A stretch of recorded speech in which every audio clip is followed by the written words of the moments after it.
Hey there, everyone. Welcome to the Birds Nest Podcast. I'm Joe Donahue. Thank you so much for joining us. We are just over a week away at the time of this recording from the opening of the 2026 NFL Draft in Pittsburgh. And there's definitely a lot of speculation, a lot of anticipation. And earlier this week, the Philadelphia Eagles had their annual pre-draft press conference with Nick Sirianni and Howie Roseman, and we will certainly talk about that. And we will talk about all of the other news that has occurred. And probably the biggest of that is the fact that the Philadelphia Eagles now have Dontayvion Wicks from the Green Bay Packers, wide receiver. They're adding additional depth to the wide receiver room. And the Eagles, in exchange, gave away a 5th-round pick this year and a 6th-round pick next year for the receiver. And I have to say, when I heard this move, I was definitely intrigued because the Eagles are adding additional depth to a wide receiver room that's already pretty deep. We have now, at this point, a handful of receivers that, if they were on other teams, would very likely be the starting receiver for that team. Certainly A.J. Brown, certainly Devontae Smith. You also have Dontayvion Wicks, who, depending on the team that he was on, could very easily be the starter. You have a number of other guys. You've got some folks who are very clear backups, but are really good backups. Dallas Goedert is an example of that. So you have a really deep wide receiver room, and there's definitely advantages to that and disadvantages to that. Howie spoke about the need for that trade earlier this week. Tay's a player that we've followed. Obviously, we've played Green Bay a bunch of times. You see his skill set. I mean, he is a physical, explosive player at the top of routes. He can play inside or out. So he's a guy that we had our eye on here. And then, bringing in some of these Green Bay guys. Some of the hardest part of our job is the cohab part. Not understanding who the person is. And so when you get a chance to bring in some of these new coaches and then talk about some of the players and the skill set and then know how they are in the building, it makes you feel even more confident when you make the acquisition. And I think when you look at our receiver room over the last couple of years, obviously we lost Jahan. We've probably been fortunate about the depth that we haven't really had to dive into. And just studying the league and seeing how many teams, can go pretty deep in their receiver room, that was one of the priorities going into this offseason, is increasing the depth, the quality of talent in the receiver room throughout the room. So that really fit for us. Really excited to get Tay here and think he's an arrow up guy. Now, there was definitely one question that was on everybody's mind with regards to this, and that is, what is the prospect of A.J. Brown? There's been so much A.J. Brown trade speculation, and we've mostly stayed away from that here, mostly because I am of the mindset that I don't think the Eagles are going to give away A.J. Brown. There's a huge cap hit if they do anything other than a trade after June 1st, and realistically, it's kind of crazy. So definitely at this point, we'll see what happens there, but I, at this particular moment in time, am expecting that when the Eagles kick off the regular season in September, A.J. Brown will be on the team. And that was pretty well backed up by Howie when he was asked for what was probably the umpteenth time about the status of A.J. Brown, and he actually got a little snippy with the reporter who asked him. What does that mean for A.J. Brown? Do you feel like if he is traded, you have depth there at wide receiver? How do you think the odds are that I'm answering this question any different than I answered anywhere else? Really, do you think that's 50%? Do you think that's 75%? I felt like I needed to ask. A.J. Brown's an Eagle. So I fully expect that A.J. Brown is going to be on this team come September. I think he's going to have a really important part to play in the Sean Mannion offense. And I really think that it would be kind of ridiculous for the Eagles to move on from A.J. Brown, especially given the fact that there is that cap hit looming. Now, that having been said, there's also draft implications for this. Because the Eagles got a wide receiver, I don't think that they're going to be looking for additional wide receiver folks in this draft. Maybe on a third-day pick just to add some extra bodies. Maybe they'll get a few undrafted free agents. Maybe find a gem like Dallas Goedert.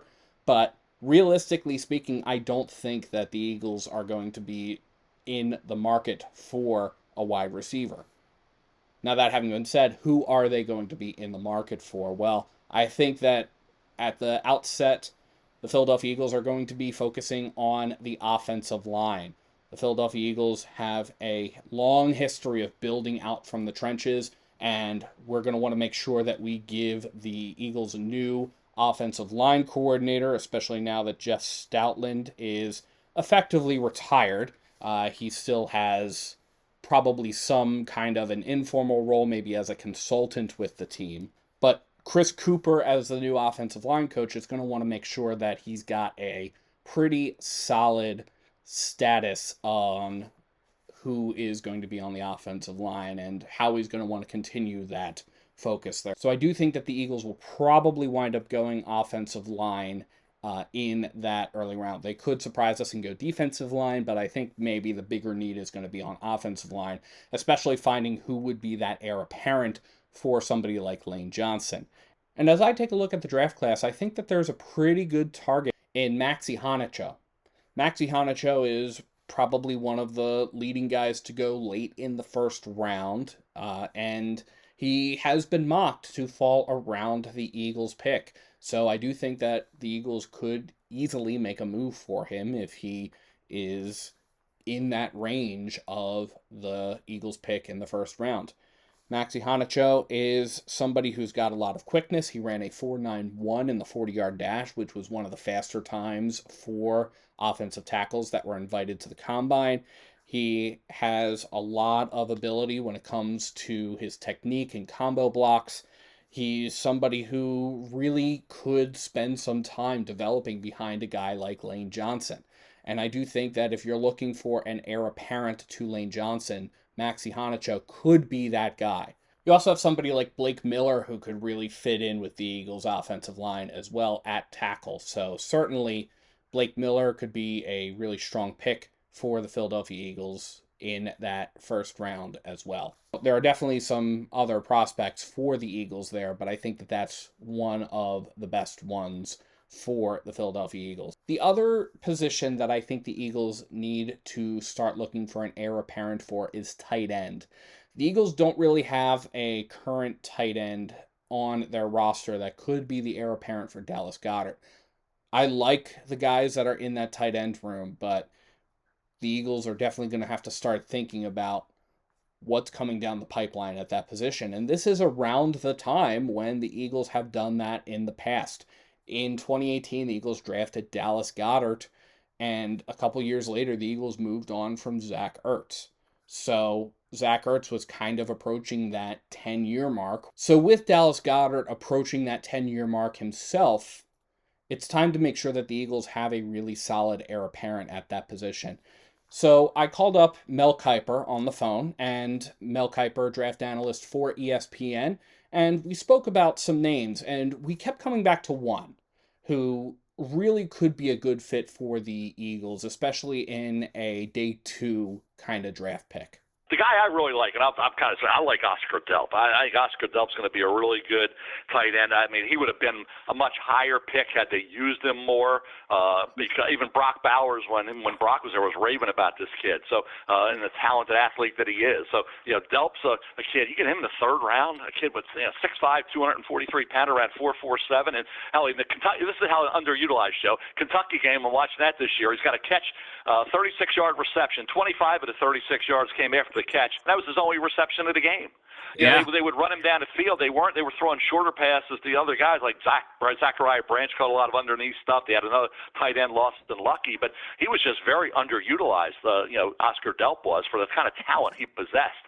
And he can block, too. And he's a very confident kid. So, that would be a guy I think could look good in the Eagle uniform, I would believe. Absolutely, and also, Joe, they like Georgia players, obviously, There's that, too, yeah, and they like their Georgia defensive players more so than the offensive players.